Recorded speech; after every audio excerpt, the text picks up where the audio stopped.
Samot-sari ang mga galit at himumutok ng mga tao sa social media sa komento sa bidyong ito ng babaeng ito.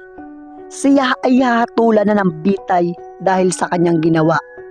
Kung titignan mo, siya ay nakakaawa, pero kung malalaman mo kung bakit siya ibibitay, ay mas higit pa at mas masahol pa sa hayop ang ginawa niya sa sarili niyang anak. Dahil ang ginawa niya sa sarili niyang anak ay iniwan niya sa loob ng 10 araw.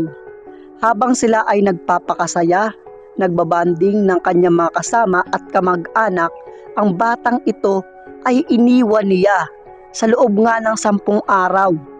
Walang inumin ang bata, walang kinakain ang bata, iyak ng iyak, walang kasama. Ayun ang sanhi ng kanyang pagkamatay. Kaya't gano'n na lamang ang galit